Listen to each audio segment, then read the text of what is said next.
against what was then China's capital city, Nanking, in the late 1930s. 2 decades passed. Iris graduated from the University of Illinois and went on to earn a master's degree at Johns Hopkins. She married her college sweetheart and published a biography on the scientist who developed China's missile program. Then in 1994, Iris attended a conference in Northern California on Japanese war atrocities and saw poster-sized photos of Nanking victims, mutilated and tortured bodies, rape victims forced into pornographic poses, faces contorted into unforgettable expressions of terror and shame. Iris finally saw with her own eyes what her parents had told her about, and she found herself in a panic born in the fear that the massacre would forever be just a footnote in history. Or even worse, just as some would have us believe that the Holocaust against Jews never happened in Nazi Germany, that some Japanese politicians continued to deny the carnage that took place in Nanking. Fortunately, Iris Chang's book, The Rape of Nanking, The Forgotten Holocaust of World War II, is making that denial hard to fathom. The massacre at Nanking is not just a footnote anymore. The book followed 2 years of research. Iris interviewed survivors and Japanese army veterans. She read diaries of American missionaries and other foreigners in Nanking at the time, and she read newspaper and military accounts. The work was so painful that Iris lost a lot of her hair and a lot of her weight. The Rape of Nanking tells the story of a massacre where as many as 350,000 men, women, and children were slaughtered in a 6 to 8 week period. More lives were lost in Nanking than during the atomic bombings of Nagasaki and Hiroshima combined. But the Rape of Nanking does a lot more than simply narrate details of barbarism and tragedy. The book looks at the militaristic culture that allowed for a total disregard of human life, and it tells the story of the second rape, how the Cold War led to a concerted effort by the West and even China to stifle discussion of what had happened in Nanking and the rest of the country during the Japanese invasion. Since the book's publication, Iris has had a grueling schedule of readings, interviews, and speaking engagements. What keeps her going? As she told a newspaper reporter this past summer, I am giving voice to hundreds of thousands of people who perished in 1937 and who were not as lucky as me. Had I been born at the wrong time, the wrong place, the wrong country, I could have easily been one of the victims. I could have been one of the nameless bodies heaped in some nameless pile of corpses in those photos, and I would not want to be forgotten. I do this for them. And she did it for us. Thank you, Iris.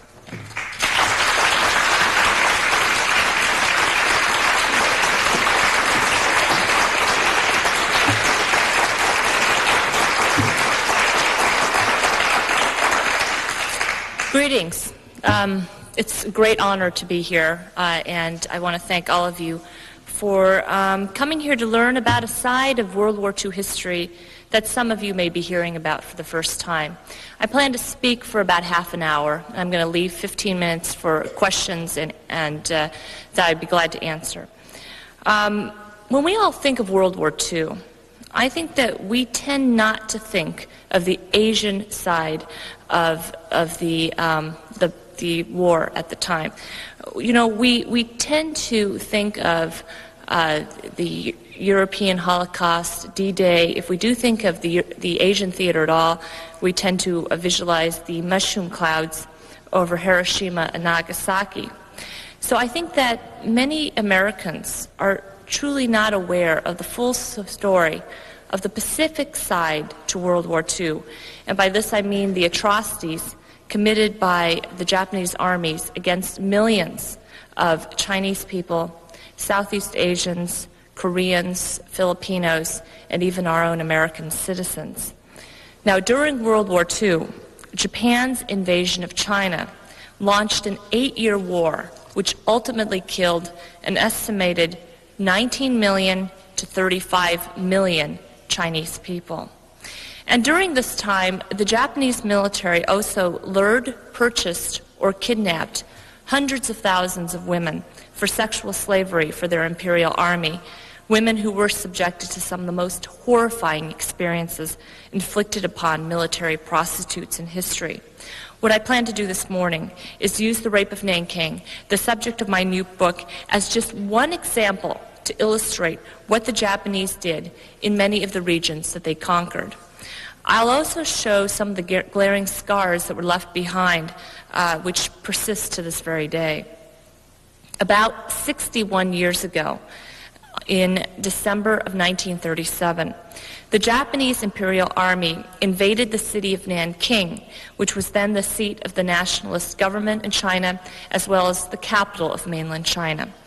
And within a 6 to 8 week period, the Japanese army not only looted and burned this defenseless city, but systematically raped, tortured, and murdered some 300,000 Chinese civilians. It's very hard, I think, for all of us to conceptualize 300,000 deaths until we put this number in the context of world history. More people would die from the rape of Nanking than from the atomic blasts at Hiroshima and Nagasaki combined. In fact, the death toll of Nanking, just one Chinese city alone, during 6 to 8 weeks, far exceeded the total civilian casualty count of 3 European countries combined for all of World War II: England, France, and Belgium. So it's important to realize that Nanking is already one of the greatest atrocities of world history, and yet it is just one small fraction of the atrocities that were perpetrated across Asia and, of course, in China by the Japanese armies, which had killed perhaps as many as 35 million Chinese people. But numbers don't tell the full story of the rape of Nanking. You really can't measure the degree of torture and suffering that was inflicted upon the civilians in that city. There were stories of women who were nailed to walls and impaled after being raped, or nailed to boards and run over by army tanks. There were stories of people being hanged by their tongues on iron hooks, or buried waist down in the soil so they could be ripped apart by German shepherds. Even small children weren't spared the carnage at Nanking. Babies were tossed in the air and bayoneted on the way down, or thrown alive into vats of boiling water. Indeed, the orgy of violence would prove to be so brutal in the city that even the Nazi party members in Nanking were shocked at the spectacle. Now, the rape of Nanking was not what many Japanese revisionists claim today, a massacre that was perpetrated in the heat of battle, in which some innocent civilians got caught in the crossfire. This was a cold and systematic massacre that was perpetrated against thousands of Chinese civilians and Chinese unarmed POWs who had already thrown away their weapons and surrendered after the city fell. The Japanese military had issued a kill all captives order at the time, which seems to have come as a directive from some of the highest levels of military power. And the Japanese soldiers carried out this order systematically. And within the first few days of the massacre, the army rounded up tens of thousands of men and herded them into warehouses and then led them out to remote areas of the city after the men had permitted their hands to be tied behind their backs. And across the city, the army machine gunned tens of thousands of Chinese men, or buried them alive, or used them for bayonet practice, or decapitation contests, or thousands of men were simply sprayed with gasoline and set on fire. Now, most of these executions were efficient, but there were men who died under the most slow, sadistic, and excruciatingly painful circumstances when Japanese soldiers turned murder into sport. There were cases of Chinese men who were skinned alive, crucified, pricked to death by needles, and even cannibalized. And so many men were killed during those first few days of massacre that the Japanese army literally had problems disposing of all of the corpses. Burial, of course, was one method, but a Japanese general was soon complaining in his diary that they had run out of ditches large enough to hold 7,000 or 8,000 corpses at a time. Cremation was another method, but the Japanese army soon ran out of gasoline, so they were left with mountains of charred flesh. In the end, many bodies, thousands of bodies, were simply dumped into the Yangtze River, the waters of which were filled with bloated corpses and ran red with blood for days.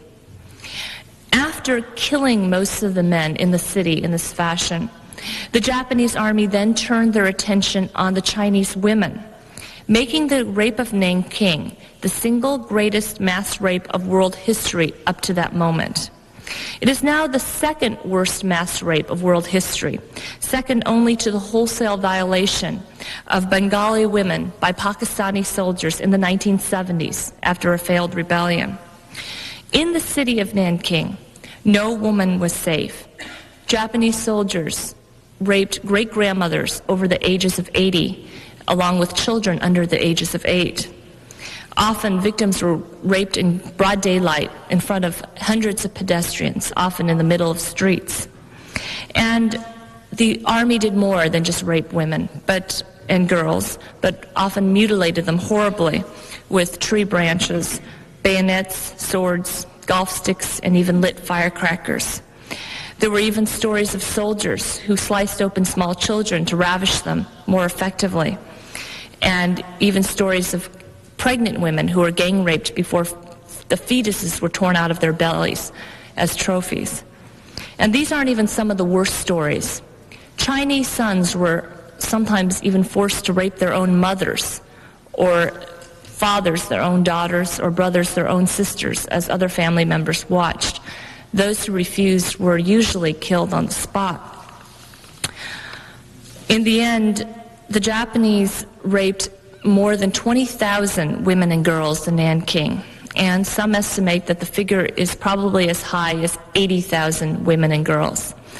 But I think the full effects of the rape can't be measured on a tally sheet of statistics, because many of the women who survived weeks of gang rape found themselves pregnant afterwards, and therefore faced the choice of committing infanticide or rearing half-Japanese children that they could never love. And I think that many Chinese women simply could not make that choice, nor could they live with the trauma of what they had endured. And for months after the Great Rape of Nanking, it was observed that countless numbers of women in the city were simply taking their own lives by flinging themselves into the Yangtze River.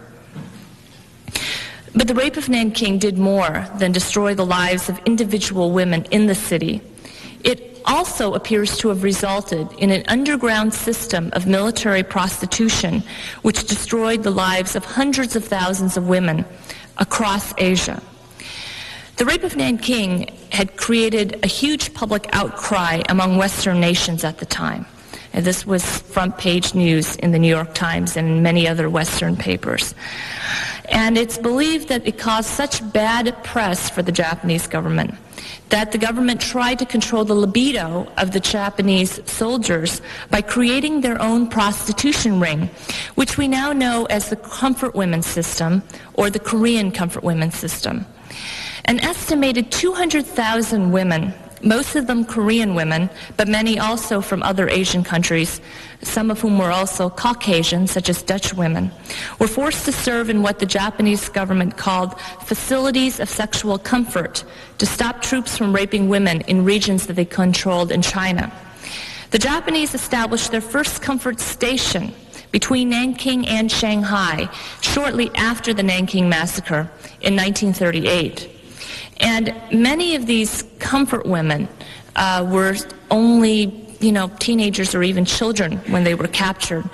And they were often attacked by as many as 20, 30, or 50 men a night, every night, for years during the war.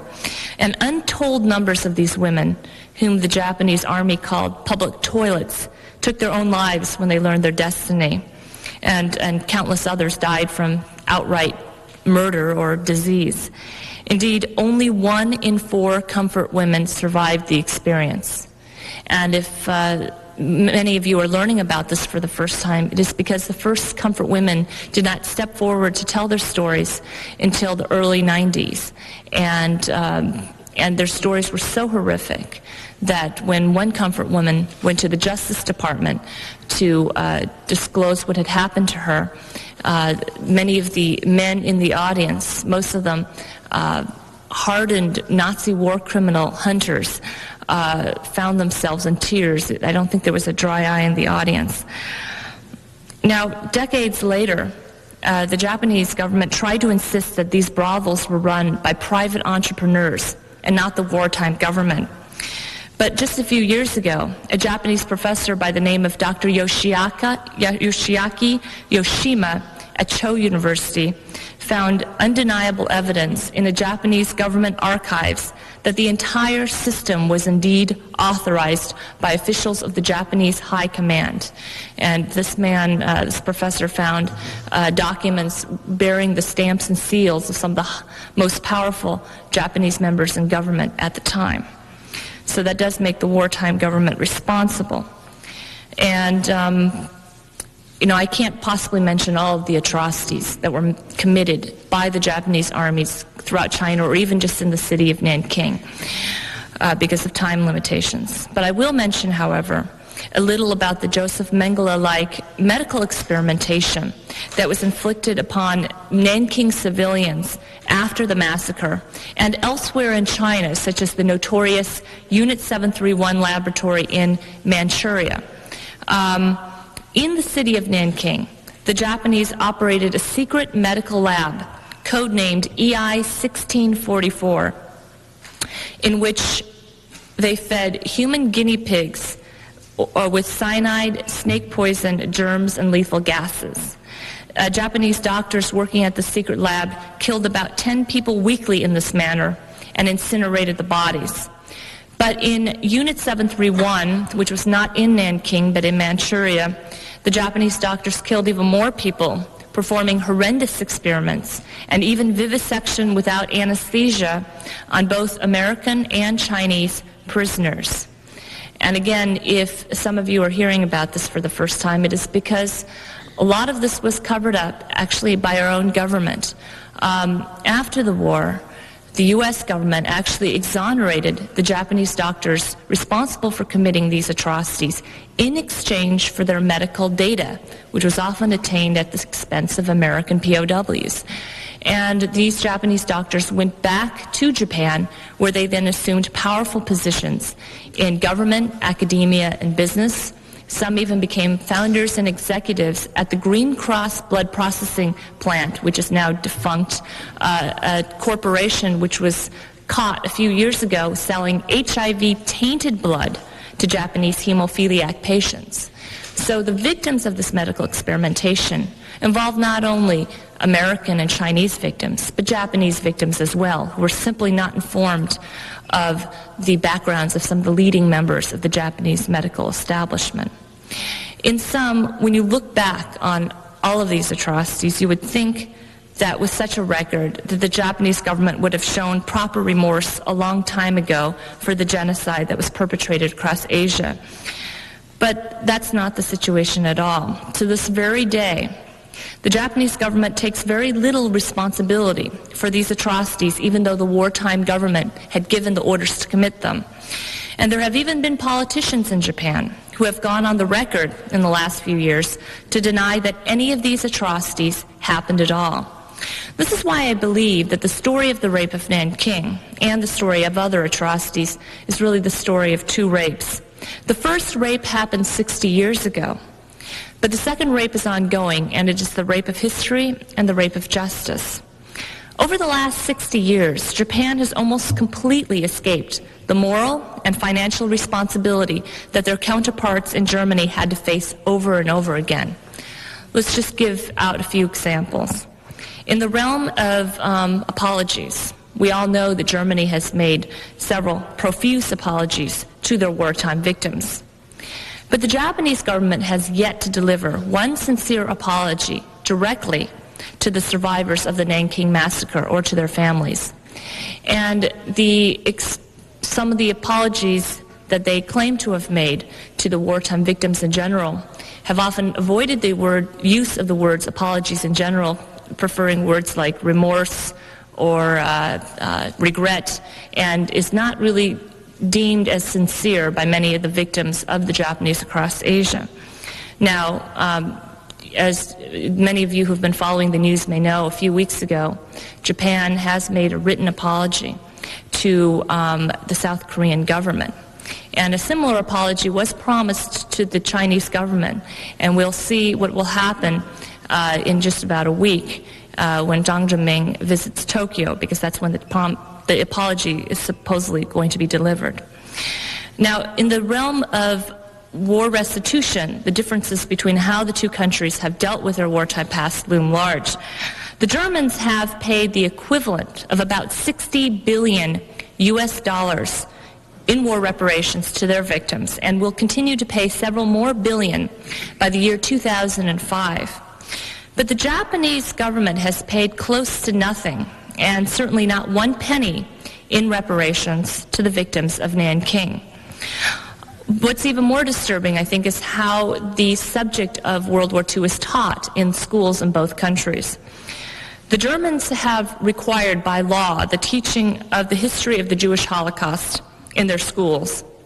And any teacher who refuses to participate or neglects to teach this history is simply breaking the law. But the Japanese government, far from mandating the study of their World War II aggression, has, through the Ministry of Education, openly impeded the efforts of textbook authors to do so in that country, and have even censored, whitewashed, or distorted details of the Nanking atrocities and other wartime crimes from school textbooks, despite a 3-decade-long lawsuit waged against the Ministry of Education by textbook author and historian Anaga Saburo, to such an extent that many people who have gone through the Japanese school system are not even quite aware of what exactly happened during World War II. In fact, I had the opportunity to talk with a Japanese college professor who told me that many students in his class had actually approached him with the question of, we know that Japan and the U.S. had been at war during, the Second World War, but which side won? So I think that whatever is being done in terms of public education in Japan is simply not adequate. But there's also a revisionist movement in Japan underway. In Germany, when you look at Germany, they've simply made it illegal in their country to openly deny the existence of the Holocaust. But in Japan, legions of professors, filmmakers, journalists, and even leading members of government have openly proclaimed that the rape of Nanking and other war atrocities never happened at all, or were minor incidents much overblown. There is a vocal minority of activists and scholars in Japan who openly refute this view, and they have worked hard to raise awareness of Japan's wartime past in that country, and have published books on the subject, and as well as brought litigation against the government on behalf of the victims.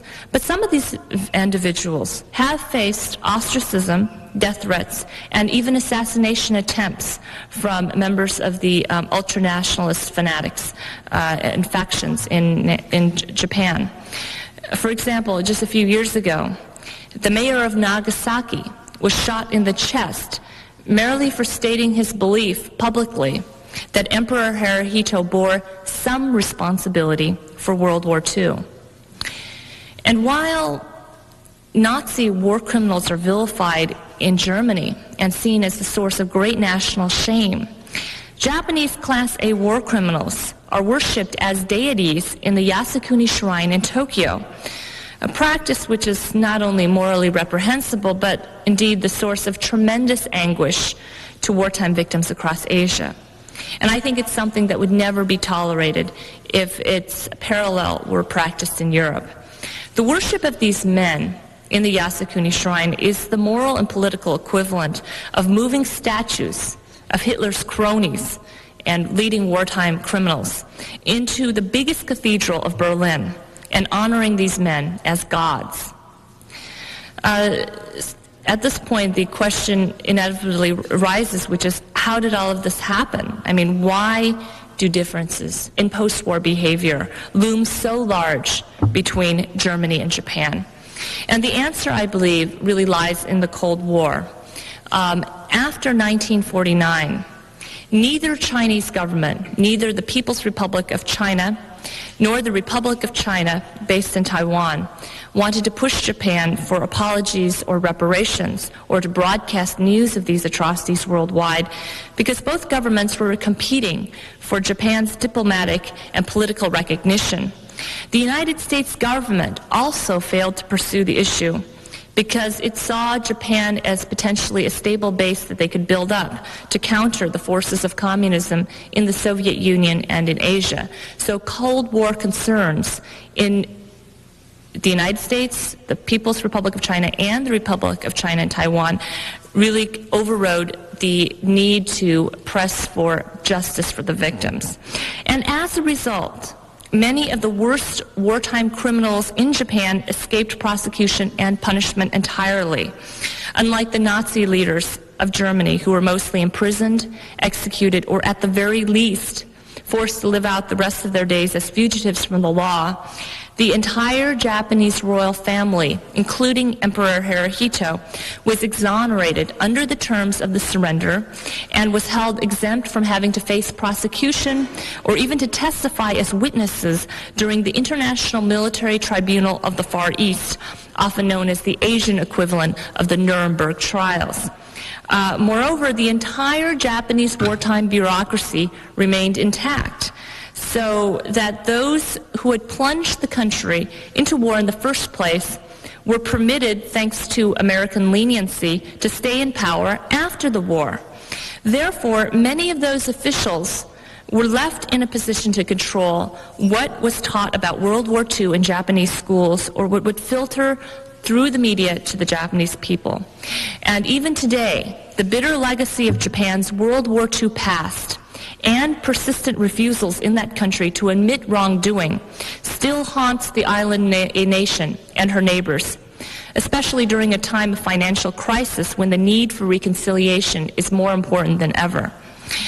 A revisionist movement still thrives in Japan to deny all wartime wrongdoing, and this only exacerbates the old wounds and tensions between Japan and her neighbors. Let me give you just a few examples of this revisionist movement. For instance, in May of this year, a major Japanese studio released the movie Pride, An Instant in a Lifetime, which not only depicts the Japanese wartime leader Tojo as a hero and a martyr, but also implies as well that the rape of Nanking never happened at all. This movie became the top-grossing film in Japan for the year.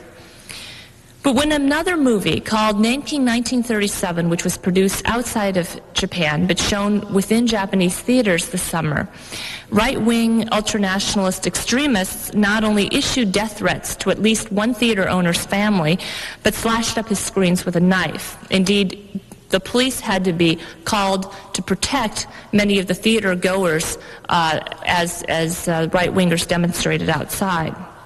Meanwhile, in June of this year, 6 Japanese revisionist academics held a conference in Tokyo to deny the entire existence of the Nanking massacre. Some even insisted that it was the Chinese who did all the looting, raping, and murdering in the city, and that it was the Chinese who had, quote, unilaterally massacred all of the Japanese up to that point, even though they never explained what the Japanese army was doing in China in the first place, and that civic life in Nanking actually improved by leaps and bounds once the friendly, soothing Japanese soldiers arrived in the city. Unfortunately, a mountain of evidence on the Nanking massacre, which includes thousands of pages of primary source documents in 4 different languages, English, German, Chinese, Japanese, that were generated during the event as it happened.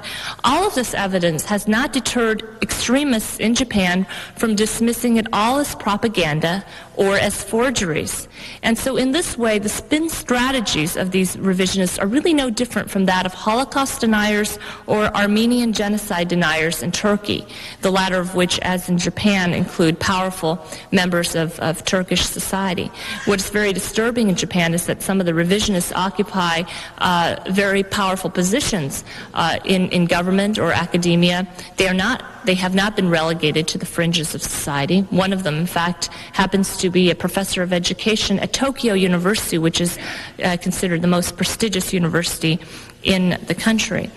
I personally believe that Japan, in the face of this revisionist movement, really needs to do 4 things if it is to redeem itself to the international community. First of all, it has to give sincere, unequivocal apologies to all surviving wartime victims instead of the vague expressions of remorse that have been made in the past.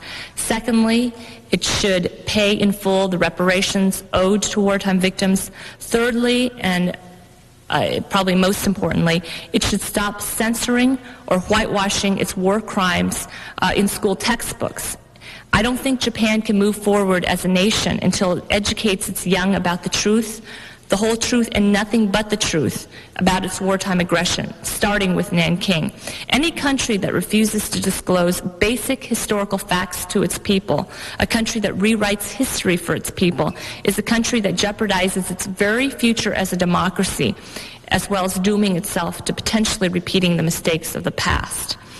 And fourthly, I think Japan should open up all its wartime archives for review by an international coalition of historians. Most of these archives are under lock and key now after the U.S. government in the 1950s mysteriously returned to Japan the high-level Japanese military documents that American occupation forces had seized from that country a decade later, and these records were returned without being properly microfilmed.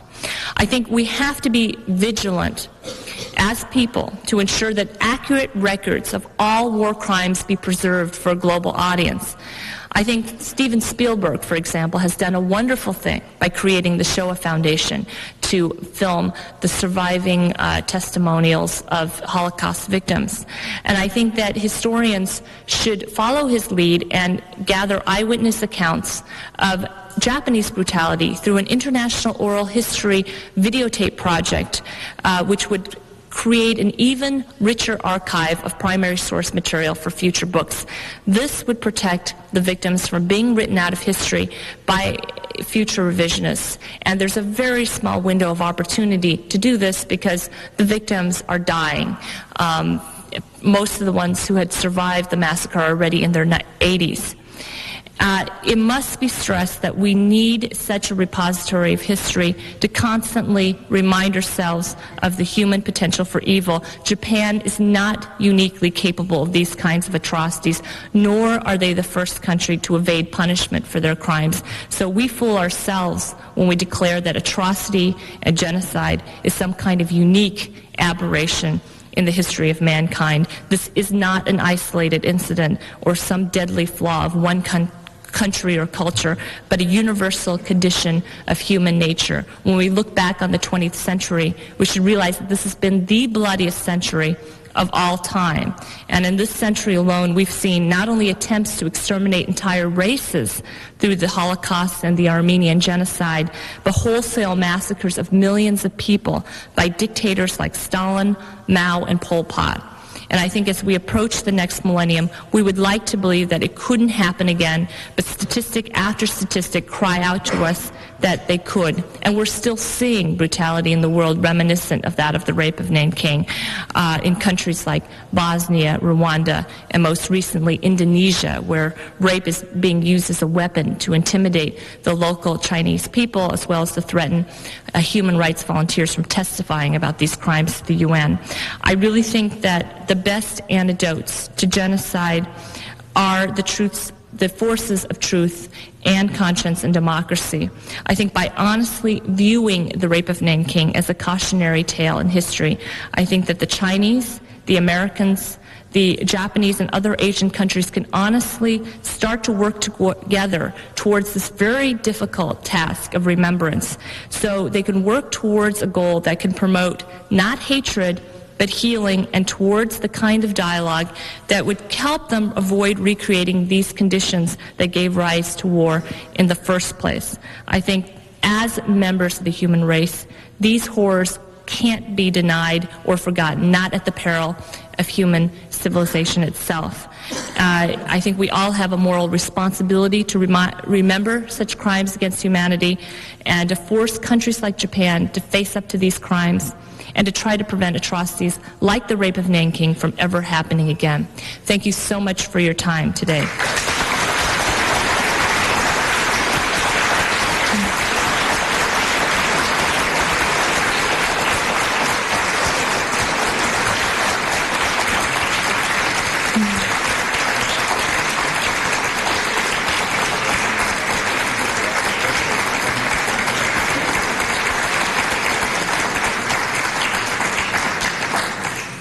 We have a few minutes for questions now.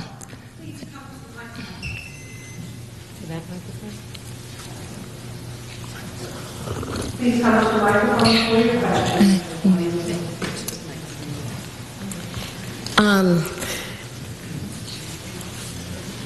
I've been reading about your book tremendously since it came out, and it seems like you really compiled a tremendous amount of information. Thank you. And now, hearing from you, it also seems that there was a tremendous amount of resistance in allowing this information to come forth and denying it. And I'm curious as to what kind of resistance you encountered and how you compiled this research, and whether you've been threatened and just the resistance that you experienced in putting this whole book together. I haven't received any threats, and I didn't really receive any resistance in doing research because a lot of this material was already available in American archives, and when I went to the People's Republic of China, I quietly networked with the scholars and historians who brought me to some of the victims, so I didn't really receive any kind of obstacles.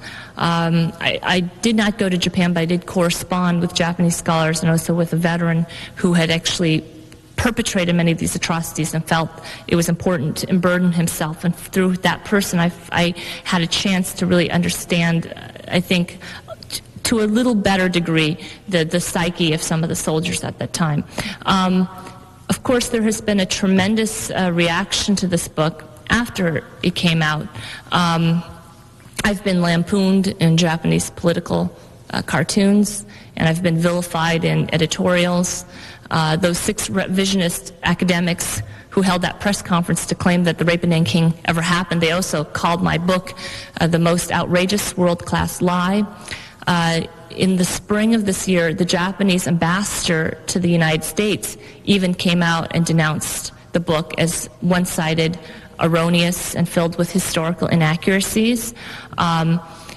Even though he was not able to come up with a single good example to illustrate any inaccuracies in my book. And of course, what he said provoked a very strong response from many organizations, and like the Simon Wiesenthal Center, the People's Republic of China, my publisher, several human rights groups all issued strongly worded protest letters to the Japanese government and to the ambassador, and they also demanded that he specify what he meant.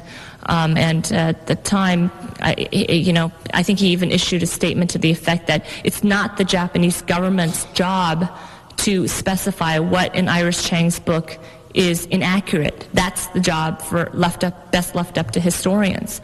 But when you make a statement like this, I think the burden of proof is on you. So it's no exaggeration to say that there has been extreme resistance to this book, in Japan. On the other hand, as I mentioned before in my speech, there was a vocal minority of people who are already working hard to raise public awareness on this, and of course, they have championed the book. So this book will be published in Japanese this winter by the Kashiwa Shobo Publishing House. I think they're extremely courageous to undertake this because, as one editor wrote to me in an email, he said it was no exaggeration that the publishing company had put themselves in a life-threatening situation just by publishing this book. So I commend their courage, and I think that once it comes out, it should be very interesting to watch the reaction in Japan. Thank you for the tremendous service you've done. Thank you. Have you been invited to Tokyo by any group? I haven't received any invitations that I'm aware of so far. And among historians, have there been other works either proceeding or now being worked on to corroborate and expand upon your work? Oh, yeah. Back in the 1930s, there were some monographs that were published to reprint some of the documents that were generated by American missionaries and Westerners at the time. I don't think they were widely circulated, though, but one thing I didn't mention in my speech was the fact that there were about 22 Western foreigners, American missionaries, German businessmen, who were also Nazi Party members, ironically, Russians and Danes who stayed in the city to create a safety zone committee, which ultimately sheltered more than 300,000 refugees in Nanking. And those records are still available, in fact, in many different archives. And the diaries of one of the people there, that of a German Nazi, came to light after I looked and I found his descendants, who were living in Berlin. So a lot of the primary source material was always there, and this was front page news in all the media at the time. But there wasn't that much, I think, that had really reached large numbers of people, except for some of these monographs. And in 1996, a few months actually before my book came out,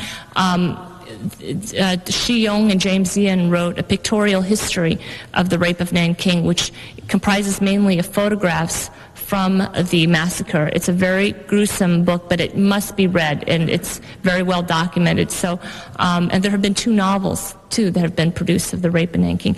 But in general, there hadn't been very much written about this. There's nothing almost in most school textbooks, and it's. I think that there's going to be a flowering of literature on the subject in just the next few years. Last question. Yes. Well, what you were saying, in contrasting the post-war response, Germany, Japan, is certainly correct. There of course was, as you know, a lot of failure of justice in the German context as well, with people like Werner von Braun and all kinds of people. Oh, that's only one absolutely who, true. of course, didn't. But obviously, the larger comparison holds, as you say. Right. I mean, there were Cold War concerns too that applied to Germany. Exactly. It's amazing that there hasn't been more. There've been so much on the Holocaust, obviously, as there should be. So little in contrast, it seems. And how is that explicable? We have to keep in mind that China, the People's Republic of China, was literally sealed off from the rest of the world for many decades, and it was not until quite recently that an open exchange of information and an open exchange of commerce and really came into being until the 1980s. I think there are many reasons. Demographics plays a big role in this. I think that many of the Chinese immigrants who had come to this country in the 1960s were primarily in scientific fields and were not in a position to write a book on the subject. I think, too, that many of the academic historians in this country had a Eurocentric bias when writing World War II history, and therefore ignored much of the Asian theater of the war. And it's incredible to me that this happened. I mean, the International Military Tribunal of the Far East was the longest war crimes tribunal in world history. And a reporter who covered it, Brackman, actually, who wrote a book about the subject, said he couldn't believe there was almost nothing in the literature. It's almost like the whole trial had fallen into a big black hole. And I find it incredible myself. So there's no shortage of primary source materials. But I think gradually, historians are turning their attention on the subject, and I happen to know of at least 20 books that are probably now about to be published and are, in the research stages on the subject. I have 2 questions for you. One, what do you think of the chances, realistically, of the Japanese facing up to this in the next few years? And secondly, what is the Chinese government's position in this? Are they actively pursuing any effort to get the Japanese to face up to it? Well, I don't have a crystal ball. I mean, I certainly hope that in the next few years the Japanese government and the Japanese people will, take greater responsibility for these wartime crimes. But, I mean, certainly there wasn't a record of this for the last 60 years. I don't think it's going to happen by itself. I think it could only come about as a result of media pressure, political pressure, genuine outrage from other countries. And I certainly hope that, given time, the majority of the Japanese people are going to say it's time for us to really make a break with the past, and let's begin the process of healing by dealing honestly with the war. Now, you're asking now what can be done, what is being done by the People's Republic of China, what's their policy now. I think the best thing to do is simply to ask them directly. I think that their policy has actually become much more lenient in terms of permitting widespread rallies to take place in China to commemorate the victims of the Nanking Massacre. There is a Nanking Massacre Museum in the city of Nanjing, and they have permitted much more research to be done in that country, and they've actually at different times when I was being denounced by academics or the ambassador, the PRC government came out twice to speak out on my behalf, which was quite of a surprise. So I think that we may see some real shifts in policy in that direction too. But I think the best way to find out really is to ask the People's Republic of China representative directly what their policy is. Turns out we have the same agent. And I just finished writing a book that's out, being presented to publishers now, about a man who nobly endured through 3 death camps and a death march.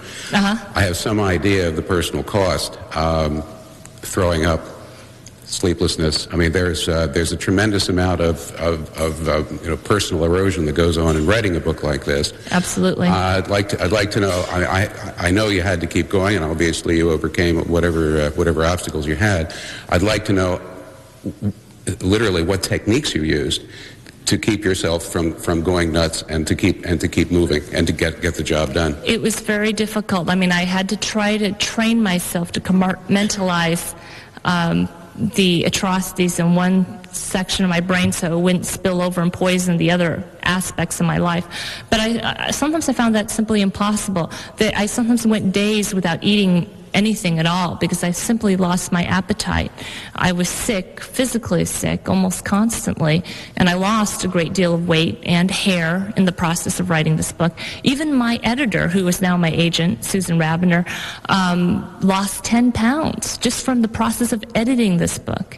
And she became ill during the last few stages of the process, and she couldn't look at the photos. To this day, I don't think she's seen the photos. Even when I had a meeting with the art department at Basic Books, she held up a piece of paper between herself and the photographs so she wouldn't even catch a glimpse of it by accident. So it's difficult, and the only thing that kept me going was just the knowledge that eventually the news of the massacre would reach a worldwide audience and the victims would not be forgotten.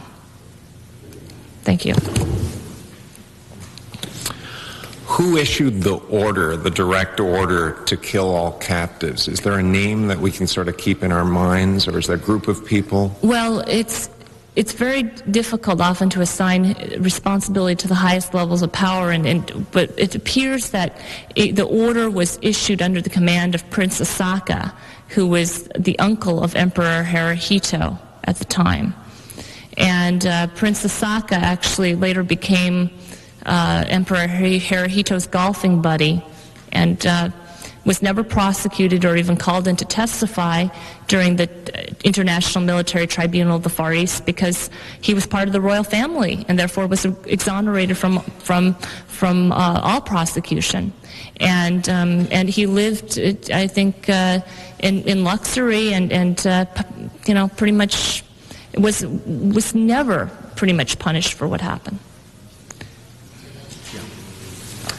Have any of the men who participated expressed remorse? And yes. Has anyone tried to tell their story? Repeat the last part of your question. Has anyone tried to interview them or tell their story? Yes. In fact, the first man to publicly apologize for his misdeeds during the rape of Nanking was Shira Azuma, who I think issued that apology back in the early 1990s, probably 1991 if I remember correctly. And for this, he received so many death threats and so much hate mail in Japan that he had to go into hiding. And so he retreated from society, and he now lives, in a small village where in his house he's compiled a whole arsenal of weapons to defend himself from possible ultranationalist attack. And he was kicked out of his Veterans Association that had actually welcomed him as a member for more than half a century, and he's been ostracized by friends. But the most disturbing thing is the fact that he has received countless death threats. But that hasn't prevented him from unburdening himself, in print, in his conversations with authors, with documentary filmmakers. He's even published his diary, in Japanese, a diary he kept during the Nanking massacre. So, I think even though he has committed these acts of brutality, he is to be commended for his repentant attitude. And there have been some others, too, who have done the same, who have spoken out and who have apologized, and a lot of them receive constant harassment from the Japanese right wing. Yes, you pointed out that no nation, no race, no culture is exempt from the kind of atrocities that are described here. And we know in the States, of course, that it's a very painful process to look back at My Lai, to look back at atrocities we've committed, but it is accomplished in a free press. I've just moved here from France, where, curiously, it's also difficult for them to go back even over recent history, the war in Algeria, even recent scandals. Mm-hmm. I don't know if many nations, none of us are exempt from the atrocities, but I think you could probably count on the fingers of one hand the places where there's a semblance of a free press, and the process of cauterization is pursued at least by a small number of journalists and historians. I absolutely agree. In fact, there are other countries which not only refuse to acknowledge wrongdoing or genocide, but actually spend millions of dollars every year trying to spread propaganda that it never happened. Japan is one country, but so is Turkey. Turkey has yet to come to grips with the Armenian genocide, another Holocaust which hasn't really penetrated, I think, the mass consciousness in this country. Our Turkish government has spent millions of dollars trying to deny this entirely. They've even funded professorships at leading American universities, including Princeton University, and installed people who do nothing but try to spread that propaganda. And for that reason, I think it's up to us as individual human beings, as Americans, to remain ever vigilant of these attempts to rewrite history. Because if we don't speak out, other people will try to dismiss the whole body of evidence altogether. With the policy issue between the People's Republic of China addressing, demanding that the Japanese recognize the sins of the past, because that would open up their own flaws. They might have to re-examine some of their own atrocities. In general, I find that most change comes about from individuals or from grassroots movements. It rarely comes about from government action. And in general, I think international law is dictated more by money and politics than it is by justice. So I think that individual efforts such as that of historians, authors, or individual activists or people who are involved in grassroots movement actually make more of a difference than governments themselves, who often aren't interested in representing the needs of the victims or even of their own constituencies.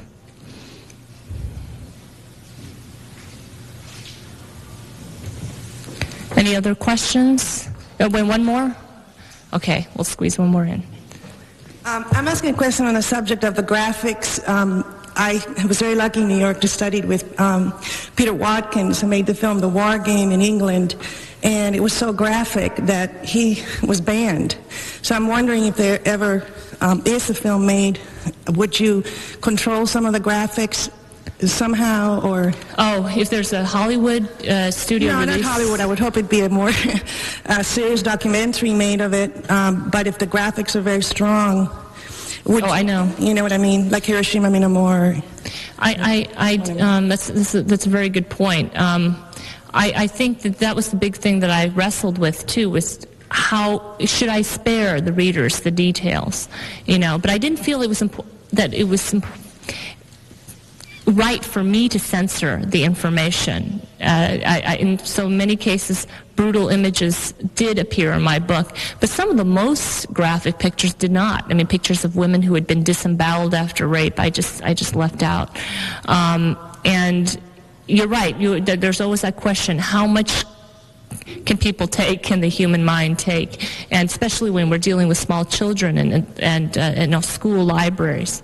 However, in this case, in the case with the rape in Nanking, I mean, I've had many people, not just from like the colleges and universities, but from high schools and grade schools, teachers who come out and buy the book and say they're going to show it to the students, and they don't feel it's too graphic. They think it's necessary for the students to learn what really happened. So it's always difficult, but in the end, I do think that this is a book that is it's meant for adult consumption, not for children to read.